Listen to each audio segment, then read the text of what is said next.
when you're ready to accelerate your business, hire the right people. Because I know so many solopreneurs that try to use ChatGPT or try and do things by themselves. And like, my feeling is delegate and then learn. I don't want somebody to work with my company forever. Yeah. Like, I'm not in it for the money. I'm in it to, build really cool shit. Marketing is not a one-time thing. I mean, me and you know that, right? So this is going to be valuable for business owners listening. It's Listen. And stay to the end because she's going to do the worm after. No, I'm kidding.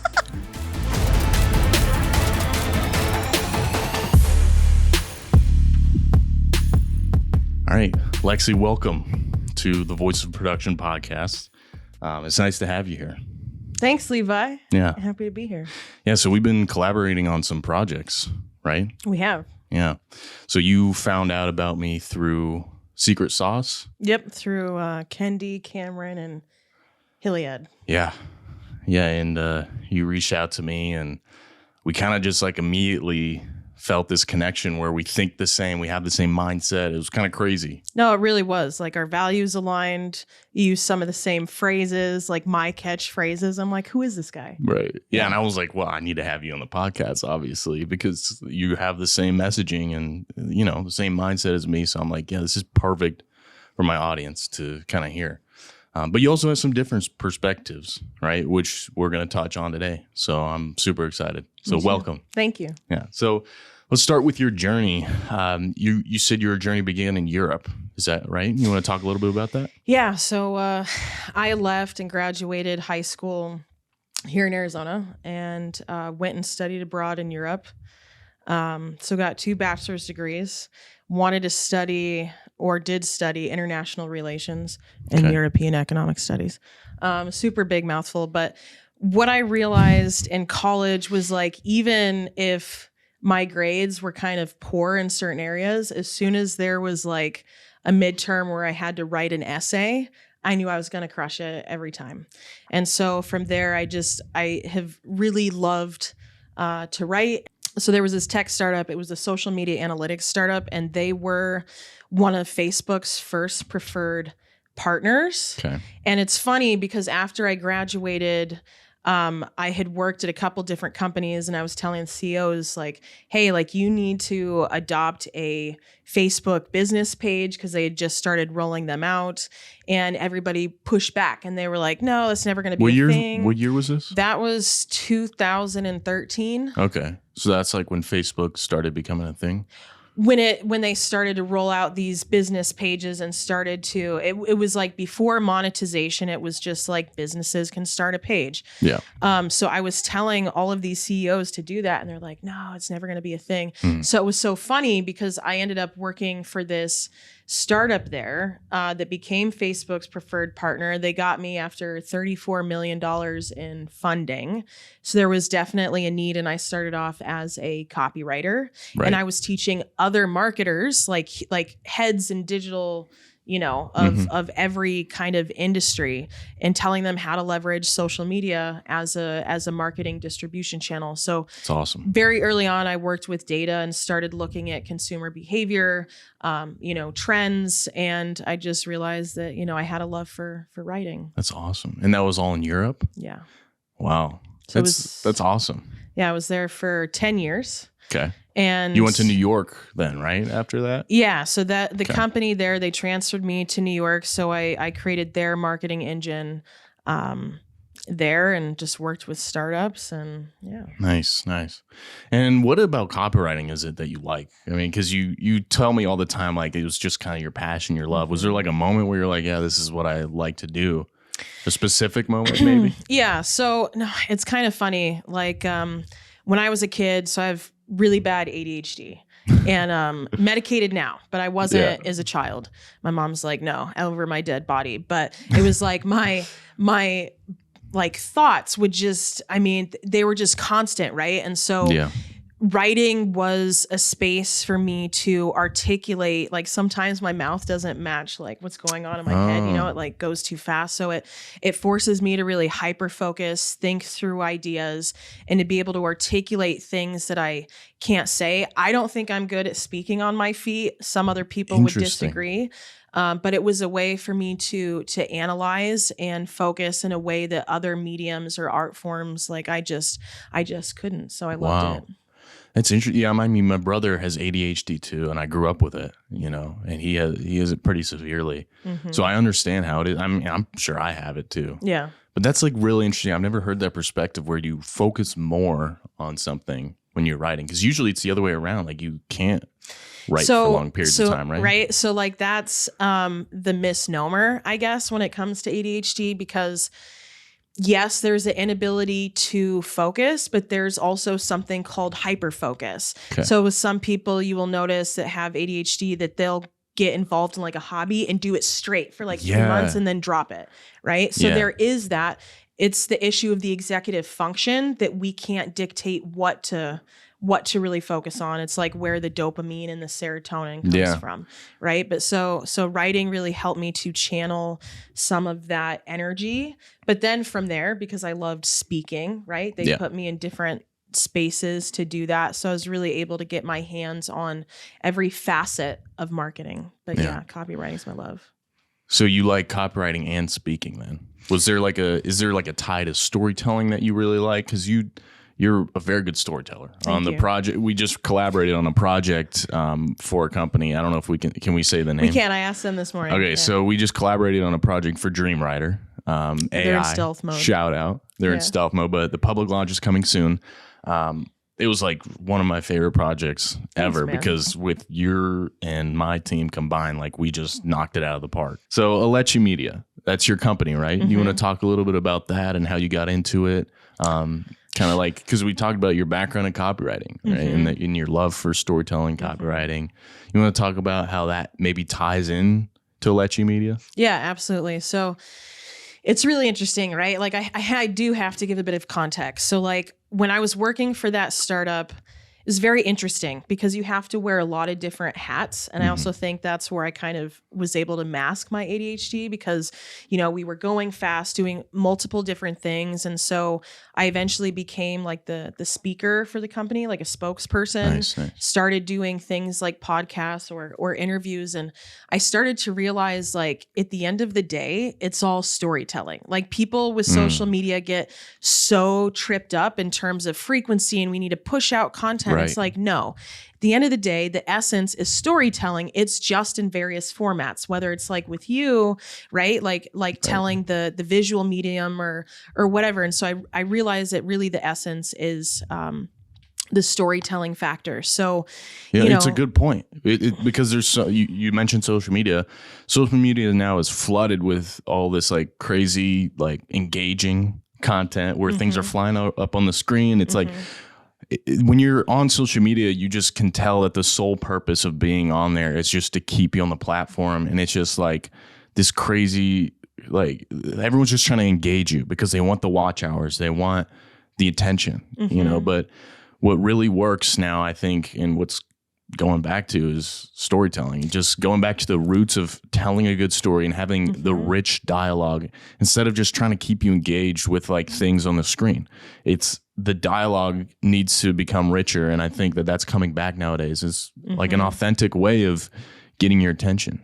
Absolutely. So we've talked about that, right? Like with the authenticity, because people, it went from super manicured content to then, social media influencers because you wanted to hear a trusted voice to now getting back to what you're saying, the storytelling bit, right? Like there's such a science, like literally the stickiness of a platform and like what Facebook, has built is to monetize, is to keep people engaged. But you're right. Like people want to interact with things that are richer, that are meaningful, right? Like the I don't know, the ads that are really, creating a true conversation, right? So like I realized that essence and, social media just being the distribution platform, whether, you're putting out an article or an infographic, it's just different ways to tell the story. So because of that, with these startups that I worked with that were launching, doing big product launches,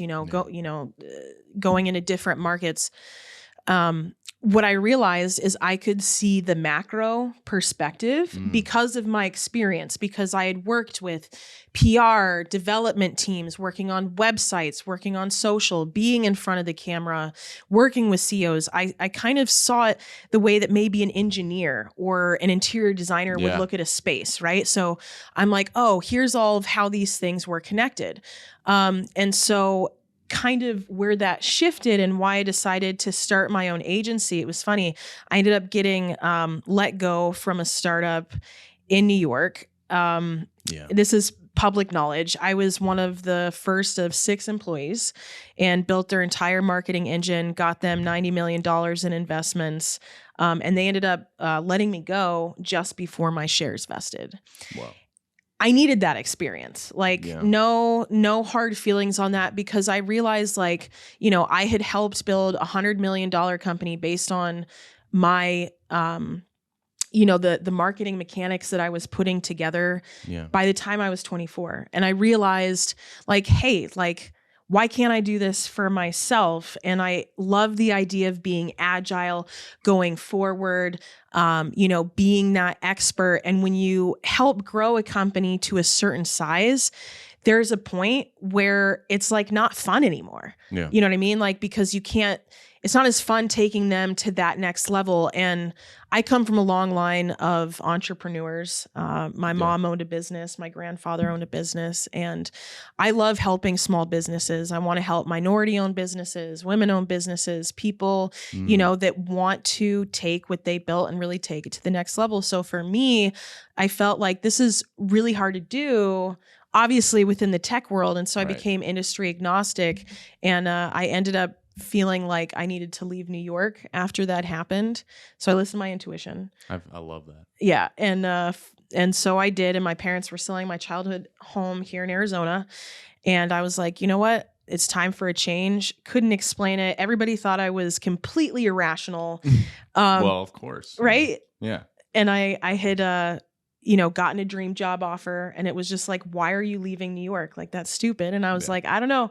So I did. And 4 days later, New York became the hot spot for COVID. So if I had stayed, there you go. Right. Taken that job, they probably would have let me go. I would have been locked into a lease. And so with Alecci Media, it was I was stuck between a rock and a hard place. And it was the best thing that could have happened. Right. Right. And now you're happier than ever, right? Yeah. I mean, that's the whole American dream, right? It's you see so many people now growing up in these families that, I was just talking about this yesterday with my friend Lucas, actually. But everyone, you see a lot of kids growing up with families that are in this, what they call rat race, right? Where they have these jobs and these professions that, these kids are watching their parents just getting by. And they're paying their bills and they hate their job. They're complaining about their boss when they get home.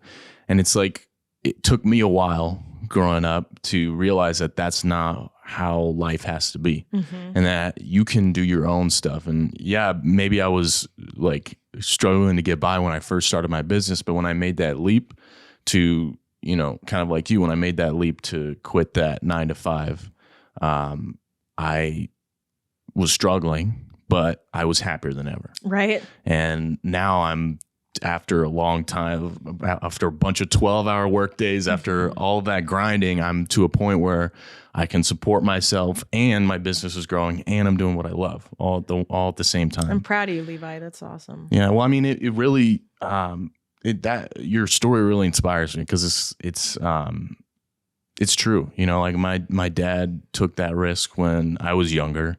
I don't think I've ever told this story on the podcast, actually, but when my dad, when I was 4 years old, my dad started his business, which for a parent, that's really, risky. Yeah, it is. Right. It's around the same time my mom started hers. I was Really? 5, yeah. Yeah. So then this might be an interesting conversation. But yeah, it was really risky for him to do that. Right. Because then you're like, oh, well, how am I going to pay the bills? How am I going to support my family, pay the mortgage, right? When you start your business. Yeah. I remember him like literally grinding like in the family room. And yeah, it was risky, but at the same time, it kind of taught. What was the business? It was video production. Okay. Yeah. Just to be clear, like I know that, but just. Right. Yeah. That's a good point. I should have said that. But yeah, he started his video production company. I remember seeing him edit, and he would just like go out and shoot random stuff, but he quit his job at the news, started his own thing.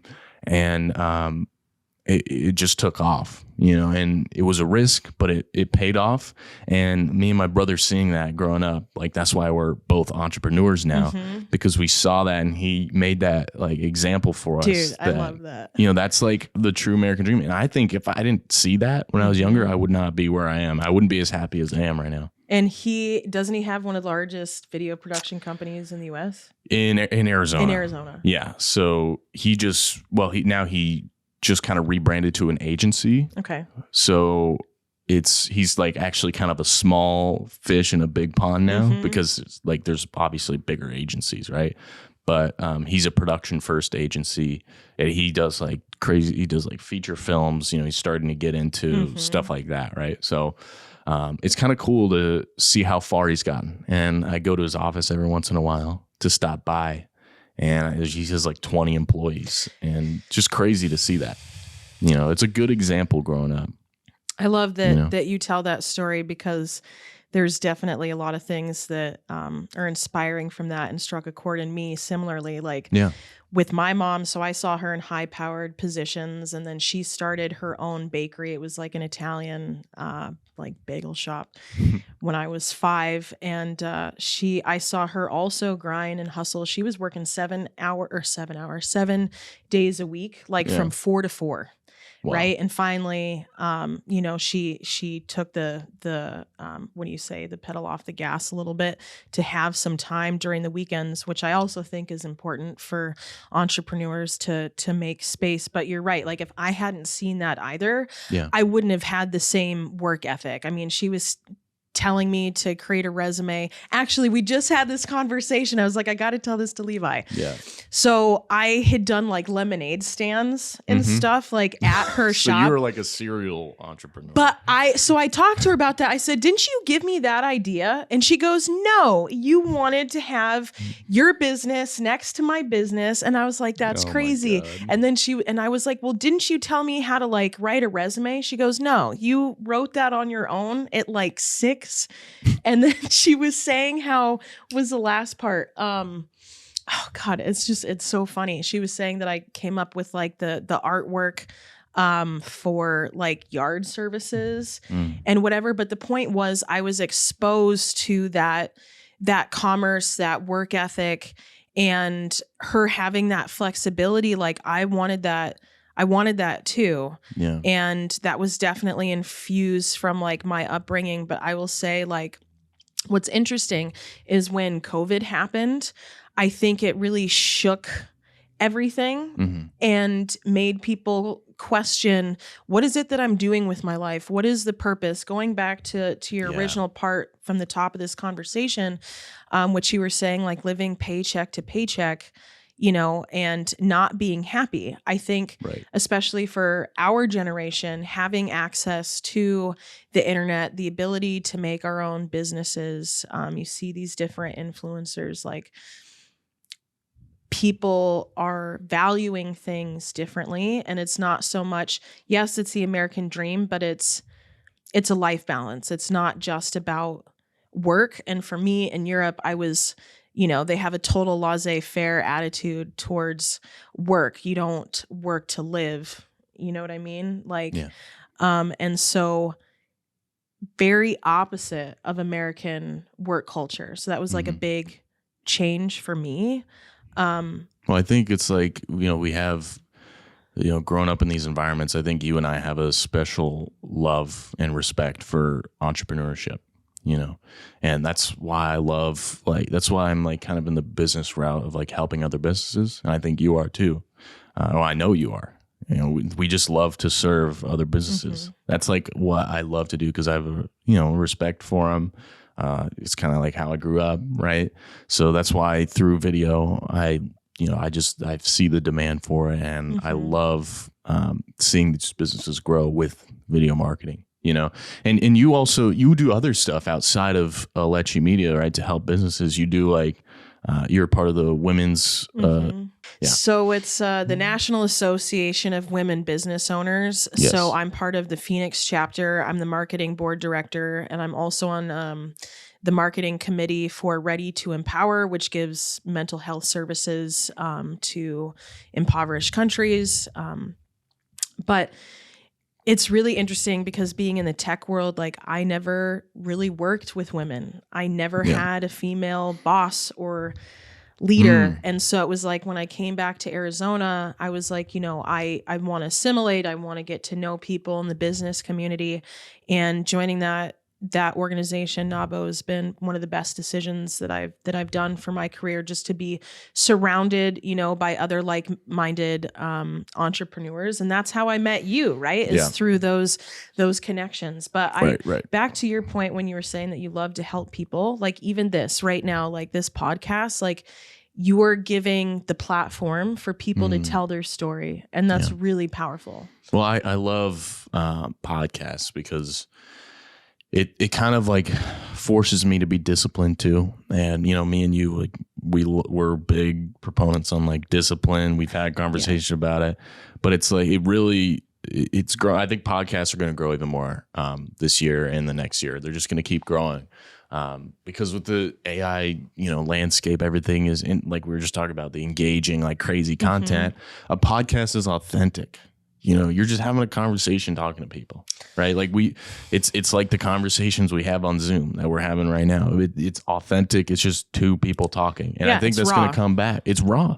And I think it's going to come back. And I've gotten amazing results from it. And I didn't even do it really to get business. I just did it to serve people, give advice, and then also like have just cool conversations and like, that's just what I love to do, right? Well, and it's like you can learn more from a 10-minute conversation with someone than you can in a year of just, and that's what I found. And so that's why working, with these different networks of people and having those conversations, I've really come to look at networking and working with people and collaborating a lot differently than I was younger. But you mentioned discipline. Yeah. And so when I think about, your father and like, what to me really separates the leading companies from the not so, right?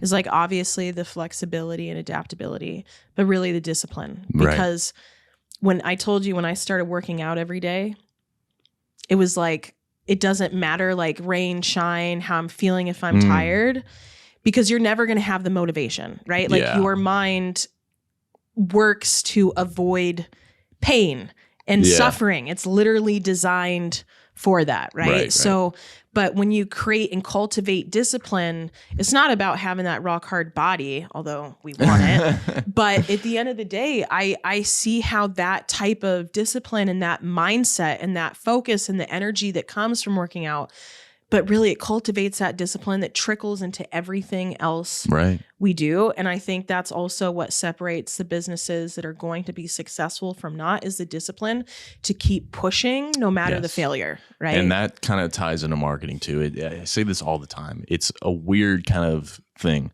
where discipline and working out like also has taught me other lessons in life with marketing, because marketing is not a one-time thing. I mean, me and you know that, right? So this is going to be valuable for business owners listening. Listen.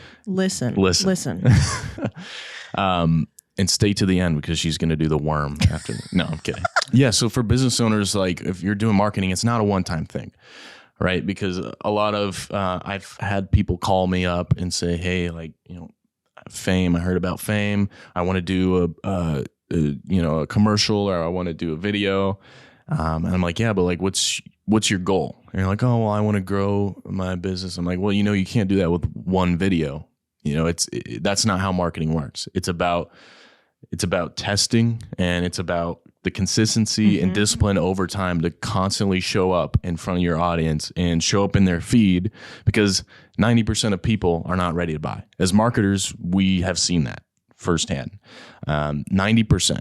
And I think, well, probably even more than that, to be honest. And as long as you keep showing up in their feed and you have the discipline to keep creating high quality video content that stands out from everyone else, when they are ready to buy, they think of you. They think of you because you've been in their feed. It's a brand recall. So full circle, this was a point that I wanted to make and forgot, and you just reminded me. So like, that's precisely the point, right? Is that consistency, but there's strategy to it. And so many business owners, especially, you know, ones that have been around a long time, they look at social like, it's just this thing that I have to do. And because it's so saturated, you're competing constantly.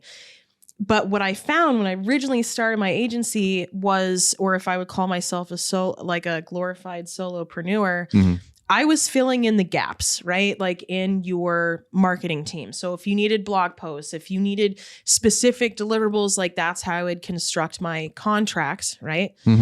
But then business owners would come to me and say, well, I didn't get the ROI. And what does this really mean? And I was like, oh my God. Well, and so that's why this year I did a complete pivot. I'm bringing in a collective, people like you, right? That are experts in their field, the top in their craft. And I realized that because I've always been a content strategist, but it was finally like the light bulb like turned on, and I was like, no, like I can't fill the gaps. Like I need to do the strategy and all the campaigns and everything that feed it, because you can pump out that content, but I call it like feeding like the content monster. Like there's no end to that. You have to do it strategically. So the same thing with you with the video, it needs to be leveraged and utilized, and, you know, all the micro content and all the things to support the different aspects of the buying process. So they think of you and make that decision. Right. But like people that aren't in marketing don't see the levers. They don't see the analytics that we're using, how we're making informed decisions. So you have to have a roadmap. You do. You know, companies kind of just like, they think that marketing is just like, oh, well, try this, try that, and see what works. And that's true. But really, it's about having a strategic, you know, plan and having at least someone on your team who is analytical thinking, who can think about the numbers and see how, you know, things work, and then kind of assess and come up with a strategic plan. Because if you are just creating content, it's like, you know, my dad always says, like, you're heading into nowhere. You're heading east, right? You don't, you know, you're just going wherever. I think that's what the actual successful businesses have, is they have a strategic roadmap on how they're going to get to the goal that they want to get to. So it's interesting. So I agree with part of that. What in my experience, I feel like, you know, like I remember a mentor of mine saying like perfection is the enemy of momentum. And there's like a general quote that talks about, I shouldn't even reference it because I forget exactly, but the point is like going in some direction is better. Like you could have the perfect plan and, you know, try and execute it and it not work, or you hold back. But what I have realized, like being agile, because are you familiar with that term in the tech field, agile? I mean, I know what agile means, but like shifting strategies. So precisely, right? So like with product development, they'll do like sprints, and it's this idea of like, really, you have a problem and you're supposed to solve it within a certain time frame, and it's kind of a flat hierarchy. Like everybody is coming in as an expert, not necessarily a team lead, to solve the problem. And I'm really trying to infuse that into marketing and how I work with my team. So it's like, yes, it's good to have a hypothesis. You do need those, let's call them, you know, those milestones, or that roadmap of here, we're going to try this hypothesis, but then being agile enough to look at it and look at these other variables and adjust along the way. Right? Like there's that famous quote about building the parachute on the way down, which is very much how startups operate. But the faster that you're able to execute, learn, and iterate, like Right. that's where the progress comes, right? Because you could have a perfect plan, but COVID could happen tomorrow or whatever other crazy, variable that can, so it's about that flexibility. Well, I try to tell people this all the time, business owners. I try to tell them this all the time. And some are just like, no, I just want to do one video and that's it. Like, I'm like, well, I'm sorry. Like that's not how things work. Yeah, you're not going to see the ROI because it comes from that. It comes from the strategic plan over time. And it's hard to get people to understand that. And if there's like one takeaway, it would be that. It's like you need to have that roadmap, and you also need to be agile. You need to be able to reassess and shift strategies if certain things happen, right?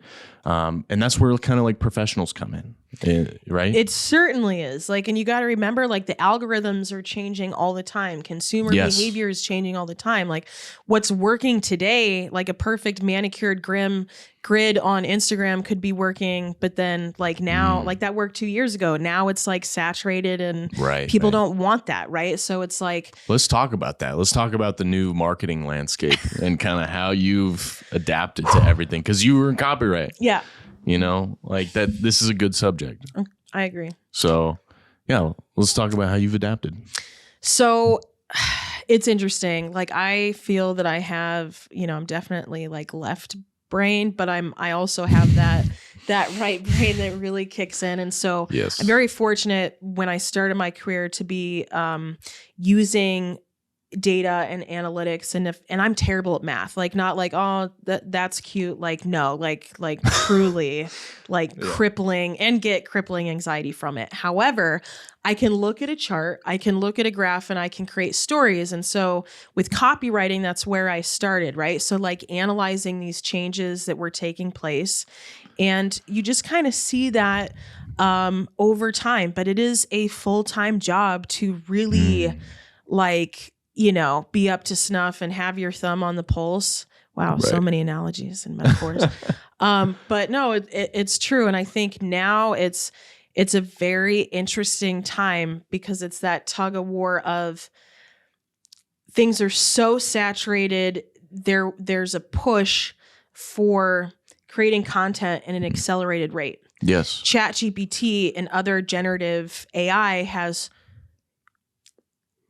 helped be a catalyst to accelerate that process. So now it's like you're competing even harder, right? Yeah. But you have to remember that, for example, Facebook in a way will penalize you, or your cost per click will go down if you have shitty content. Can I cuss on this podcast? Oh yeah, we cuss all the time. Okay. So like great quality content is king. It always has been. And so when you test an ad, for example, and it's not engaging and people don't interact with it, your costs are going to be higher, because they want, as you mentioned, they want to keep people on the platform, right? Right. Keeping them engaged. So if you have really good content, you're going to be charged less for that cost per click. So that's just like one piece. So it's this really interesting tug of war of authenticity, having the right content at the right place at the right time. But what's really cool, and I always say, like, social media is kind of like a focus group, right? Like you 20 years ago would have paid $20,000 to a group of 20 people to look and review your product. Right. That stuff is for free with the social media platforms. So business owners don't look at it that way. So we're looking at changes in consumer behavior. You have the analytics, and now you have AI and this other, generative AI tools, meaning stuff that can create data, charts, visuals, text. It's a really interesting time right now. Yeah, social media is, it's interesting. But I always say, like, that kind of, when you're talking about cost per click, it kind of sparks something for me, because we say this all the time, is like, if you're listening, I feel like the focus right now, I think, should be creative. I'll ask you, but for me, the focus, I think, for businesses should be creative. And so when you say creative, you mean like images? So yeah, let me explain then. So I mean, by creative, I don't mean specifically images. I don't mean specifically videos. I mean telling a story that stands out from everyone else, something that no one's ever seen before. Right. Because that's why I love video marketing. That's why I'm in this industry, because it's a way for business owners to stand out from everyone else. You know what I mean? And I think that it's super important for businesses to focus on that right now, because like you said, cost per click, the better your video content is, you know, the lower your cost per click is going to be. And I think that's important because these businesses flood, or they put a bunch of money into advertising, and they think that, well, if I put a bunch of money, it's going to work. If I put $2 million, I'm going to get $4 million. Right? Yeah, I'm going to double my money. That's not the case. That's not the case, because the truth is, if your creative doesn't resonate with the audience that you are spending the money on, literally, then it's not going to work. It's like literally throwing money away. And that's why it's important to hire the creative team. Like when you're in a place in your business where you're ready to really drive sales and brand awareness, you need a team. Yes. Like, you know, you as the viewer, the consumer, you're on the other end of that. So you're thinking, oh, it's just pumping out. But there is exactly what you're talking about to stand out and to create truly meaningful stories. Like that takes a team. That is to create, you know, so many things have been created. And like when you say, you know, to be essentially original, like that's really hard. Or like you experiment with Dolly or like Midjourney and you know, the way that's like pushing things. How do you create original concepts? But that's where, when you talk about script writing and how you were impressed with my script, because it's not, you know, written by a robot, right? Yeah. It has that human element. Absolutely. Let's talk about AI then, because I love it. One of my favorite subjects. Yeah, because you're a copywriter, right, at heart. But ChatGPT kind of came out and swept everything. Not swept everything, but it changed a lot of things, right? It did. So how did it change for you when ChatGPT came out? Did your focus shift? No, so it's an interesting question, and I love this question, and like I'm so excited we're talking about this. It really gets me going. So, you know, I want to say like AI has been around since like the 60s. This is nothing new. You know, true machine learning and AI, like these are topics that have been around for a while. Like I was writing about machine learning and AI like 5 years ago and looking at how it was going to displace a lot of people in their jobs, you know, and we've seen this shift with, you know, telehealth and all these interesting things. And when it came to content, I didn't think that would, even following all this stuff would be a thing. Yeah. And I was one of the first users of ChatGPT when it came out. I think I was even one of the beta users. And I was thinking about this last night and I was like, that was so amazing. Like I asked it, I remember the first time, like my dad was a circuit board designer and I had it write an article on explaining circuit board design. I'm like, how accurate is this? And so I like test it with different friends. And then when they had the paid version, right? Because the one that's not paid only aggregates data to 2021. Right. But I would say for me, and like to your question, you know, ADHD brain, going back to your point, I look at ChatGPT specifically, right, as a glorified Google. I look at it as a research tool and a time saver and a thought partner, right? Like, but the way that people use it is very lazy. And for me, like I've written over 200 blogs in my career. I told you about, you know, being a poet and being published early on. And so when it comes to specifically like article writing and SEO writing, it's very specific. And I think with ChatGPT, you know, it's leveraging some of that. But again, like the sentiment isn't there, but I use it as a tool to bounce off ideas. And the first time I used it, I was like, man, this thing keeps up with how fast my thoughts are going. Right. So like I could think through something faster because I would say, well, what about making this better? Why doesn't this idea work? I use it as a critiquer of my own like ideas, but I'll even use it like what movie should I watch tonight based on, Yeah. different things. But I use it in my tool stack. The issue, the way that people use it is they're lazy. Yeah. Like, so have you used it with your clients, or have you advised your clients to use it, or are you not at that stage, you think, yet? No, I've used it with clients, but not, I feel like, in the sense that people would think, right? Like, I will, for example, write an article or a concept or a topic, and I will have it look for resources for me on the subject to be able to cite, to look at, what are the leading industry, I don't know, publications that can support my idea. So it's an aggregating search tool. And then there are some times where I struggle with sentences and I'm trying to articulate a concept, and I will ask it to refine it. It's good at that.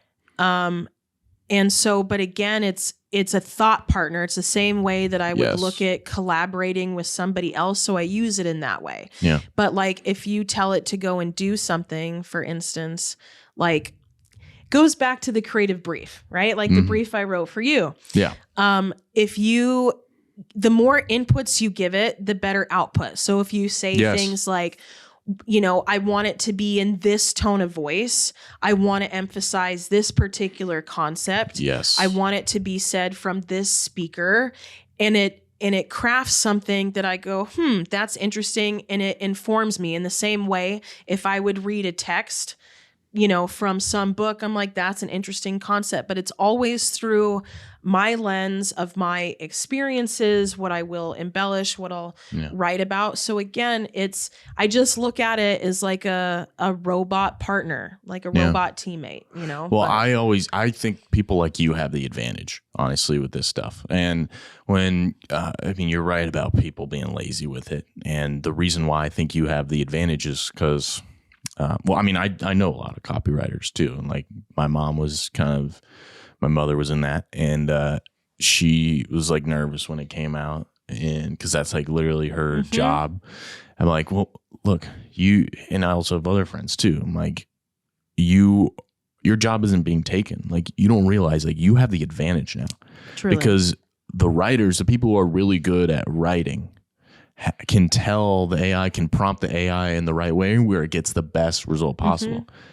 You know what I mean? Because they know how to speak to it. They know how to write. They know how to prompt it and make it say the right things. Because like I do the same thing, right? I say, explain it to me like I'm a 16-year-old, and use like simple words and make the wording comfortable, and here's my target audience, right? Like all those things need to be in your prompt.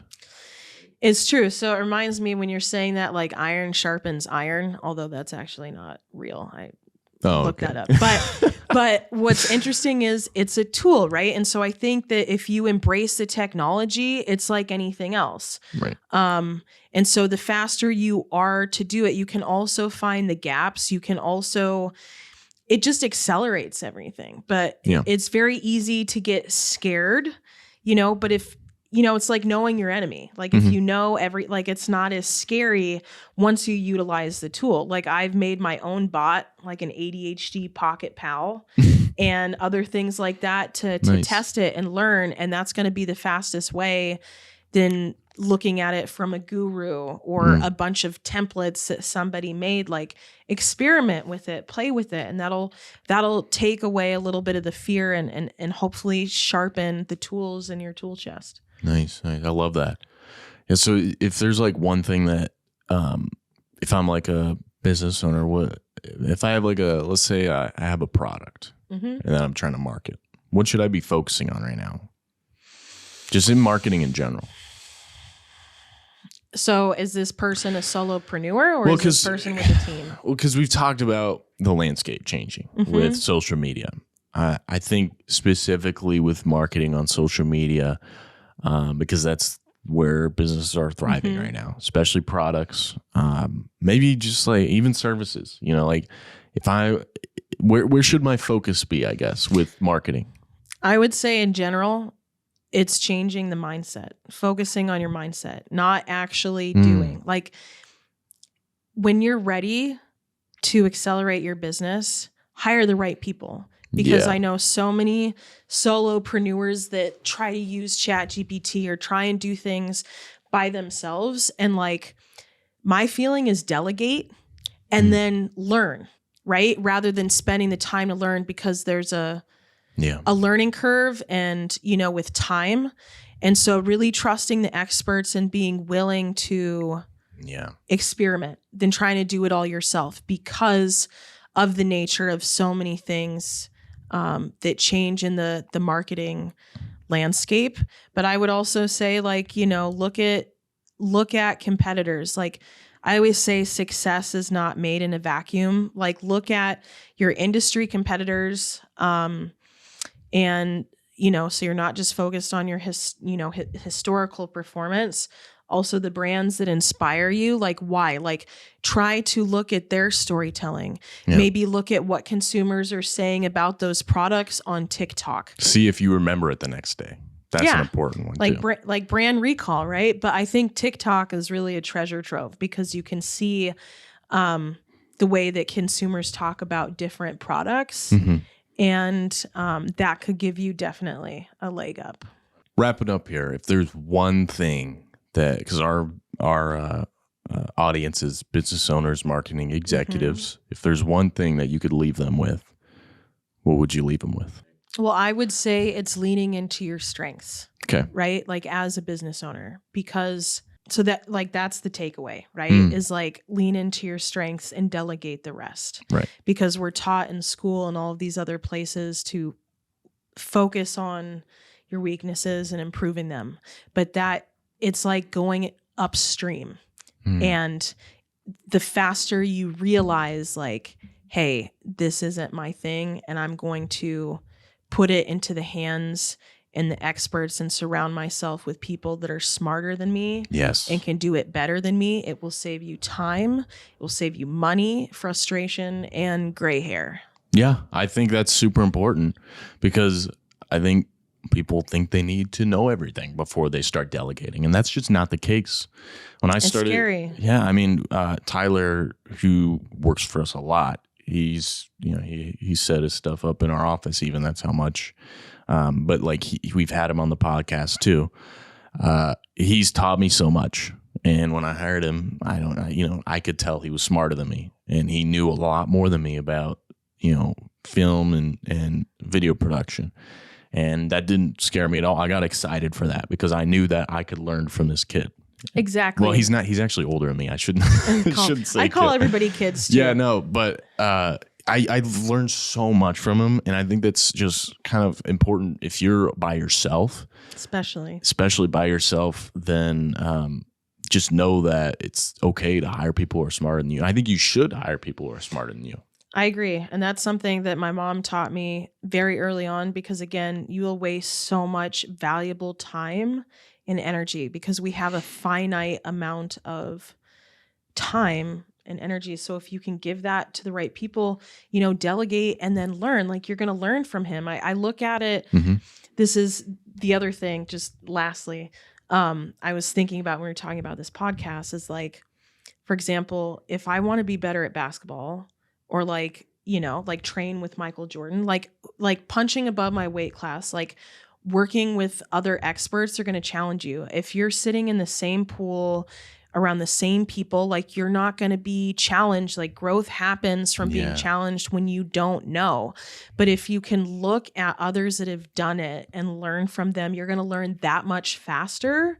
And you have the right people to do it that have done it. And so that's where you really go from, zero to hero. And have you ever seen the show Vikings? No. So it's really interesting when, these Northmen, when they ended up invading other countries, they started to see other weaponry and, like, not to bring it to war and business and war, but there's something about being exposed to other tools, other people, other outlooks. And, like, for me, that's why I loved traveling so much, because it's giving you that different perspective. Like, you are what you are exposed to. Right. So if you just live within these blinders, you're not going to excel. You're going to excel eventually, but at the cost of other, compromising other things in your life. Yes. And for bigger businesses too. I mean, I've worked with big businesses that have had 1 person or 0 person marketing departments, and to people who are in that position, it's like, you got to think about it. That one person in your marketing team doesn't want to lose their job. So they're going to be, I've seen it before. They're almost like, it's almost like they're afraid to come up with new ideas. And I think that's where like kind of the corporate industry misses the mark. They don't move up the creative thinkers enough. And hiring and like outsourcing to a marketing company, I think is super important, because we are not afraid to express our creativity and our new ideas, because you're not in the confines of a hierarchy. Right. Exactly. And you're coming in as the expert. And so that's also why I had to leave working in-house, because you're right. Like, you're afraid, but also the pressure. Like, a one content person is crazy. You're expected to be the videographer, the photographer, the script writer, the email, like, you're gonna burn somebody out, and you think it's just easy. But then when you realize it's all these platforms, all of these things, like, it's not. You have to invest in your creatives. Yes. And if you can't do it in-house, hire it, and then teach when you are able to start generating revenue, right? And put somebody in your marketing team, have them teach them. Like, that's what I love to do with my marketing agency, is I teach the people on the team. I am transparent. I show what we do. I explain why we do it. There's a transfer of knowledge, because I don't want somebody to work with my company forever. Yeah. Like, I'm not in it for the money. I'm in it to, build really cool shit, so I love that. Yeah. What a way to wrap it up. Yeah. Thanks for coming on. I really appreciate it. Where can people find you? AlecciMedia.com, ALECCI. Awesome. Do you have any socials or anything? I do. I have LinkedIn. After this podcast, I'm probably going to put up my Instagram. Yeah. So, but yeah, just the main website. Awesome. Well, yeah, thank you so much for coming on. This was an awesome conversation. Thanks, Levi. Yeah. Till next time. Thanks. Bye.